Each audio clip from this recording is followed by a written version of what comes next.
कर्पूरी ठाकुर के लिए सीट छोड़कर सुर्खियों में बिहार की राजनीति में आने वाले देवेंद्र प्रसाद यादव का एक बार नाम फिर से चर्चाओं में है।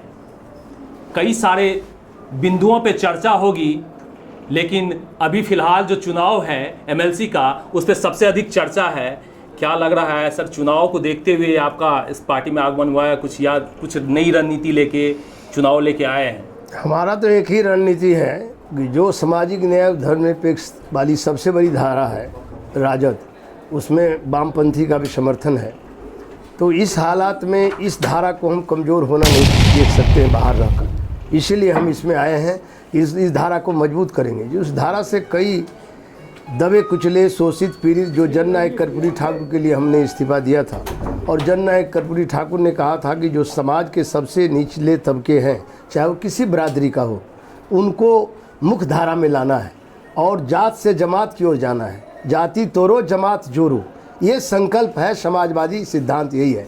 समाजवाद का मतलब होता है हर तरह के गैर बराबरी के खिलाफ मुखालफत ही समाजवाद है। हम जननायक कर्पूरी ठाकुर 77 से यात्रा शुरू की है संसदीय जीवन में, आज 42 साल से ज़्यादा हो गया। लेकिन हमने कई धाराएं तो होती रहती है, बदलते रहता है, दल बदलते रहता है, बहुतों लोगों का बदला है। साथ लोग जो बड़े सियासत में बैठे हुए शीर्ष में, उनका भी दल बदला हुआ है। गिना दूं मैं, जनता पार्टी से लेकर, लोक दल से लेकर, दलित मजदूर किसान पार्टी से लेकर, जनता दल से लेकर, जनता दल यूनाइटेड से लेकर, समता पार्टी से लेकर, आप जोड़ लीजिए, कौन नहीं दल बदला है। लेकिन मैं दिल नहीं बदला हूँ।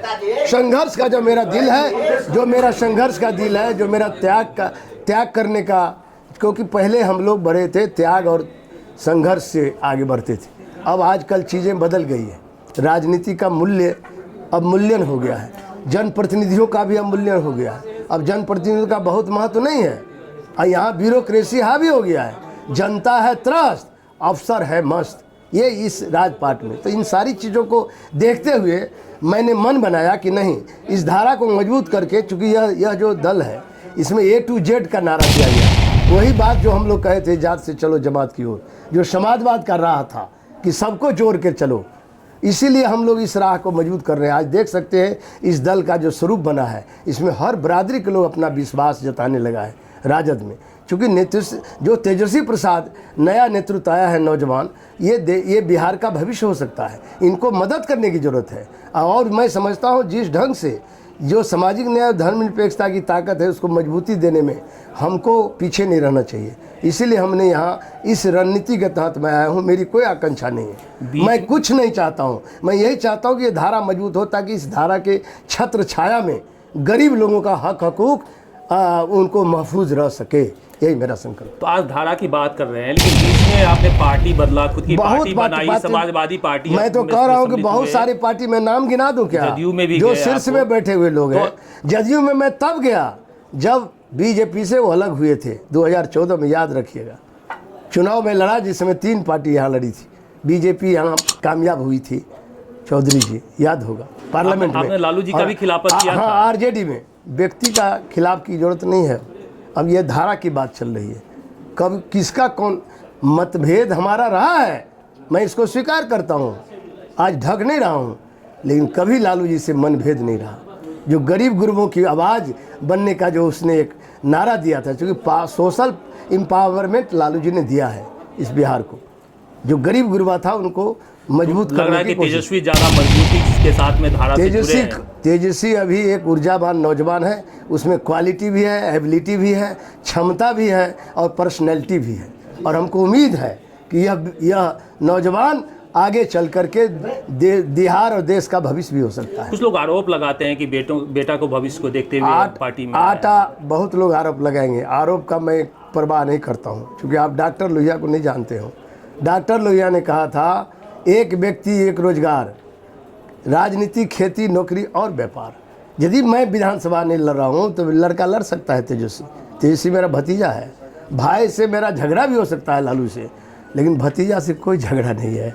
भाई भाई में तो झगड़ा होता है, अनबन भी हो जाता है, टाट लगा देता है लोग, भीन भी हो जाता है। लेकिन भतीजा के घर संभालने का मन बना लेता है तो भतीजा को संभालता है। हम संभालने के लिए आ गए हैं। एमएलसी चुनाव में आप देख लीजिएगा इसका क्या असर होता है। मैं अभी कोई भविष्यवाणी नहीं करना चाहता हूँ, मालिक है, जनप्रतिनिधि, मुखिया, पंचायत समिति के सदस्य, जिला परिषद के सदस्य, ये जो फैक्टर है, यही लोग मतदाता मालिक है। ज़रूर उनका विचार बदलेगा और 3 तारीख के 12 बजे रात तक मुझे ऐसा लगता है जो लोग इधर उधर भी घूमे हुए हैं वो निश्चित रूप से एनडीए और 2 ही ध्रुवीय राजनीति होगी। एक धुरी एनडीए रहेगा, दूसरा धुरी होगा राजद समर्थित उम्मीदवार और वामपंथी दलों का समर्थित उम्मीदवार। एक बड़ा एक चर्चा का विषय है और कई मंचों से भी, संजय झा के भी मंचों से सुने हैं, इसमें बड़े पैसे के खेल होते हैं और लगता है कि इसमें धुरी काम करेगा और कोई जो आपके जो समीकरण है वो काम करेगा। जब देश की राजनीति में क्या और चुनाव में पैसे के खेल नहीं होती है, मैं आपसे पूछना चाहता हूँ, चाहे वो विधानसभा हो चाहे पार्लियामेंट हो, सब में पैसे की खेल होती है, ये मैं स्वीकार करता हूँ। धन लगाओ धन पाओ, ये चल गया है राजनीति में। मैं मुझे दुख के साथ कहना चाहता हूँ क्योंकि मैंने कभी ये काम नहीं किया। मैं अपने बात चलने वाले, हाँ लोहिया, इसीलिए मैं अपनी बात कहना चाहता हूँ। डॉक्टर राम मनोहर लोहिया इतिहास में जो राह बताया है, उसी राह के ऐतिहासिक फोर्स है राजद, उसी ऐतिहासिक फोर्स पे वामपंथी भी समाजवाद को मानता है। आप पता करिए, गांधी में भी गांधीवाद समाजवादी था। अटल बिहारी वाजपेयी जैसे नेता ने कहा था कि हम इस समाजवाद में नहीं, गांधीवादी समाजवाद में विश्वास करता हूँ। वो एक समय आया था। आज देखिए उनके पार्टी का एक चुना हुआ विधायक कहता है कि माइनॉरिटी के राइट को, वोटिंग राइट को ख़त्म किया जाए। मतलब संविधान का धज्जी उड़ा रहा है, संविधान को धाता बना रहा है। भाई संविधान होगा तो उसी से तो देश चलेगा। संविधान में हम बहुत लोगों का लहू लगा है। आज़ाद भारत का जो संविधान बना है, हमारे हजारों हजार स्वतंत्रता सेनानी का बलिदान है, खून लगा हुआ है। जिस संविधान को बनाया गया है, जो संविधान सेकुलर है, जो संविधान धर्मनिरपेक्ष है, जो संविधान लोकतांत्रिक है, जो संविधान समाजवादी है, जो भारत गणतंत्र है, इसको कोई धत्ता बना सकता है? संविधान का ओथ नहीं लेना चाहिए उनको। विधानसभा में मेंबर होते ही उनको ओथ नहीं लेना चाहिए संविधान का। संविधान का ओथ लेकर के संविधान को धज्जी उड़ा रहे हो। क्या हो रहा है? कितनी चीज़ें बदल रही है, राजनीति बदल रहा है तेज़ी से। और मैं समझता हूँ आने वाला जो समय होगा, सब लोग जज के, जनता सब कुछ देख रही है, मेरे बोलने से कुछ नहीं होगा।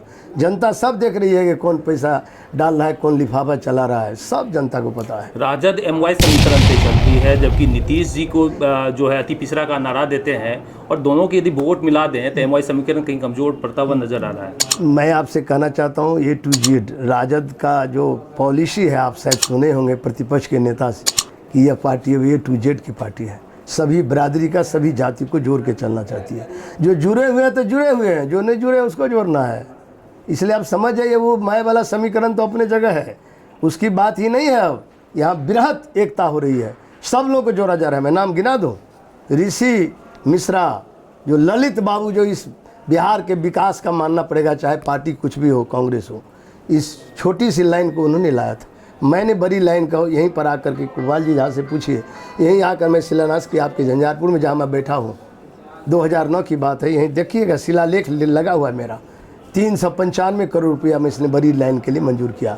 यहाँ से निर्मली फारबिसगंज चल रहा है, यहाँ से लौखा, इस रेल लाइन को सकरी से बड़ी रेल अमान परिवर्तन का। इस छोटी लाइन को बनाया कौन था? बाबू ललित नारायण मिश्र। विकास का एक मात्र मैं कह सकता हूँ, आज भी उनके मैंने अधिक, आज वो नहीं है इस युग में, लेकिन विकास की रेखा उसने खींचा था, मैं कह सकता हूँ। उनके पोते कहाँ ज्वाइन करते हैं? राजद में। वहाँ सवाल नहीं उठाते हैं आप। तब मैं समीकरण कहाँ है? उनके ऋषि अभी किया है, ऋषि मिश्रा अभी ज्वाइन हुआ है। हम जिस दिन वार्ता कर रहे थे उससे पहले, 1 घंटा पहले उसने ज्वाइन किया। आखिर तो कुछ सोचे, पढ़ा लिखा नौजवान है, आने वाला भविष्य है वो नौजवान ऋषि मिश्रा। तो यदि अब जात की बात कहाँ है? जमात की बात करिए ना हमसे। राजद अब जमात की पार्टी है, जात की पार्टी नहीं है। यदि हम देवेंद्र प्रसाद यादव के बारे में बोलें कि 90 के दशक वाला जो देवेंद्र प्रसाद यादव का छवि है, क्या वापस अभी 2022 में वो दिखेगा?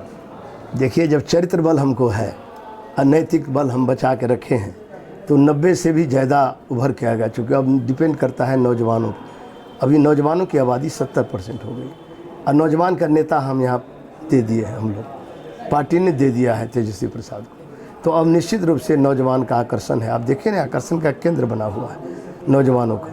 और जो धारा A to Z की धारा चला रहे हैं, आप टिकट देख लीजिए, निकाय में टिकट देख लीजिए, आपको पता झलक जाएगा किन किन बरादरियों को कितना टिकट मिला है।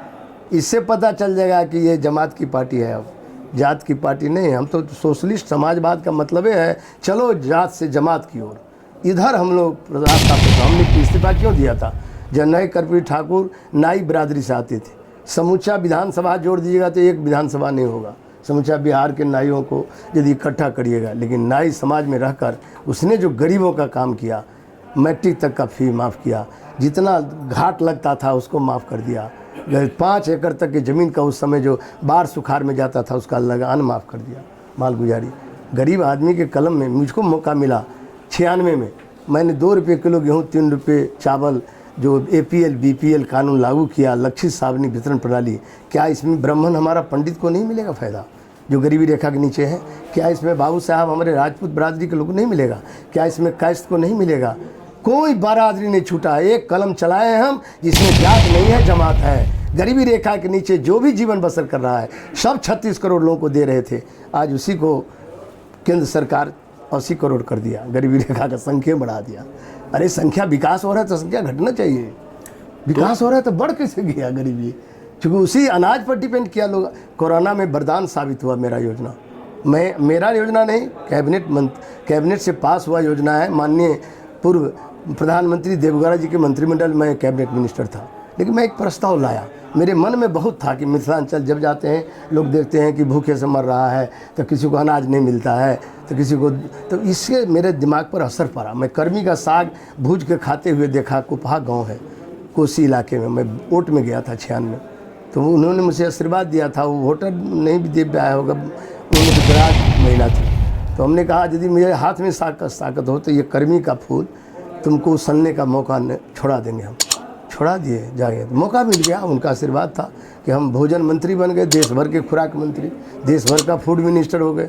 तो हमने ये कानून बनाया, इसमें 3 लाख मीट्रिक टन अनाज हर साल सरकार का लगता है। अभी भी इस सरकार के कैबिनेट में 32,500 करोड़ रुपये पर ईयर खर्च है प्रत्येक साल।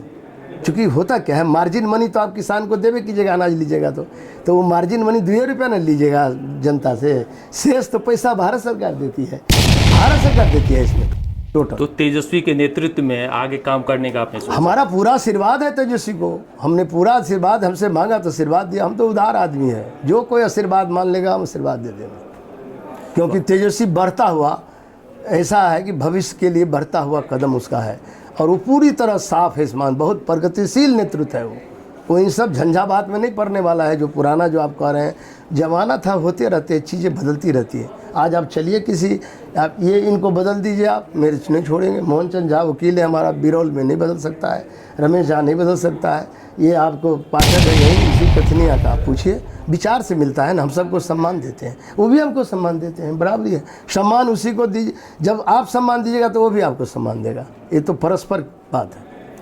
बड़ा सवाल उठाया है पूर्व सांसद देवेंद्र प्रसाद यादव ने कि अब चुनाव में पैसों का बड़ा खेल होने लगा है। MLC चुनाव ही नहीं, विधानसभा और लोकसभा में भी यह खेल होता है।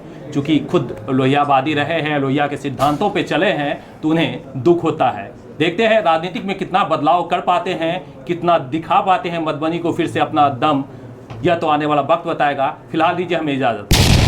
ऐसी ही सभी प्रकार की खबरों के लिए आप देखते रहिए बिहार 24 सच से सामना। अगर आपने हमारे चैनल को अब तक सब्सक्राइब नहीं किया तो चैनल को सब्सक्राइब करें, लाइक करें और शेयर करना ना भूलें।